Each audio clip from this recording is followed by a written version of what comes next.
I'm back with another album review. Today's review is on Libertad by Velvet Revolver. This is the second and final studio album by Velvet Revolver, and is a follow-up to Contraband, which I talked about last time.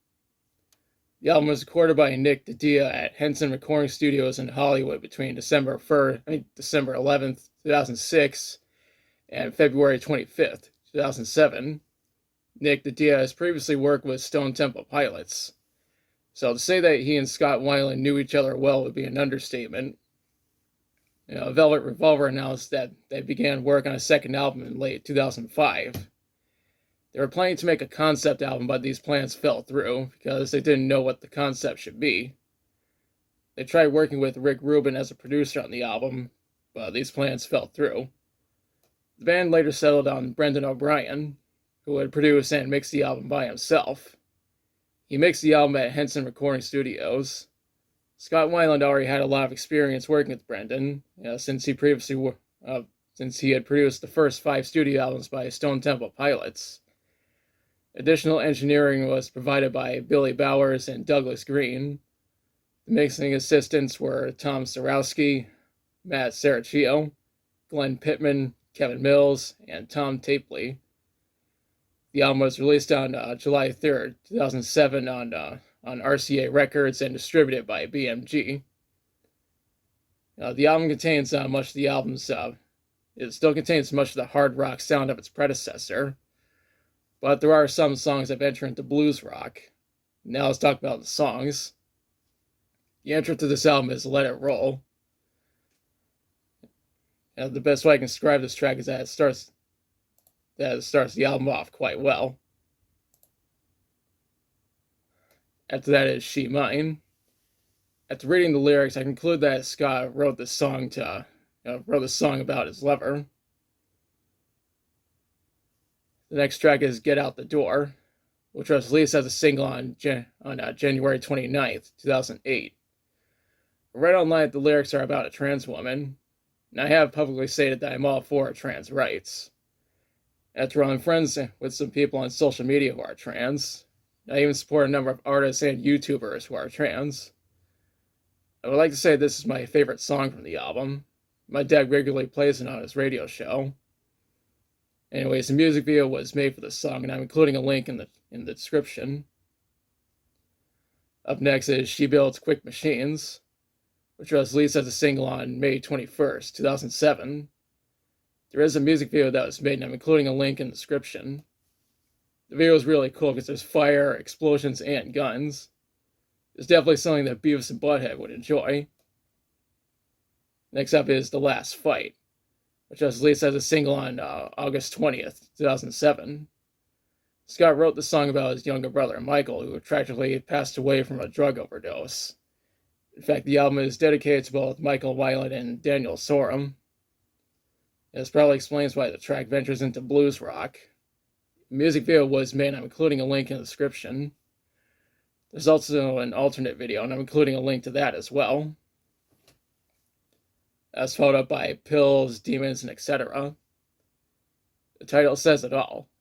Fun fact, this is one of 3 albums that Scott Weiland worked on while sober.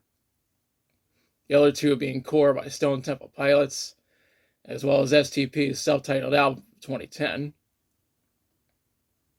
It followed up with American Man.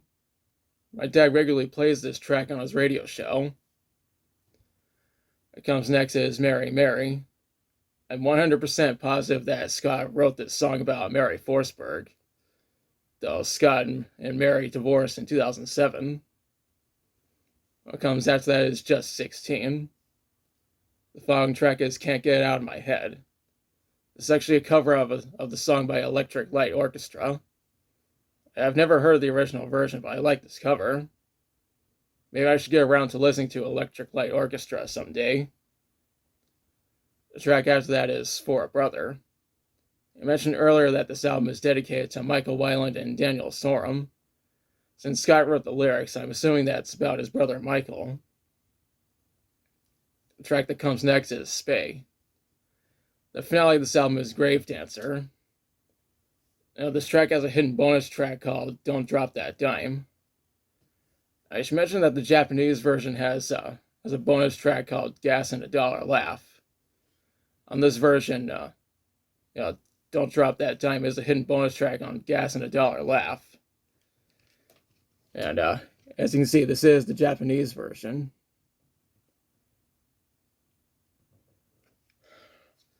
I'd also like to mention that the iTunes version has 2 other bonus tracks, Messages and Psycho Killer. Psycho Killer is actually a cover of a song by Talking Heads. When researching this album, I read that it peaked at number 5 on the Billboard 200. It was certified gold in Canada and New Zealand, and platinum in the UK. The band considered this album to be a commercial disappointment because it wasn't nearly as successful as its predecessor. On the plus side, it mostly received positive reviews from critics and has a 68 on Metacritic.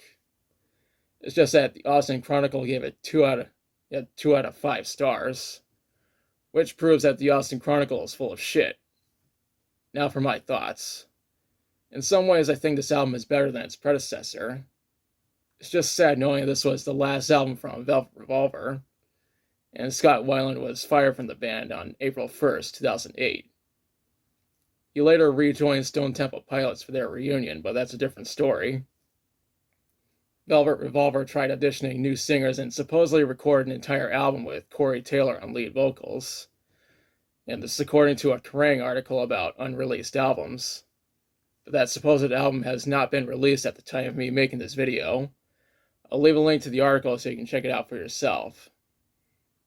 Velvet Revolver did have a one-off reunion on January 12th, 2012 for a benefit concert, but it was the last time they would ever perform together. Now's the part where I question you. Have you listened to Libertad? If so, what are your thoughts on it? What's your favorite song from it? Do you think a compilation with B-sides and rarities from Velvet Revolver should be released? Well, let me know in the comments. If you like the video, be sure to like, share, and subscribe. Be sure to press the notification bell to notify future videos. Thanks for watching, and I'll be back soon with another review.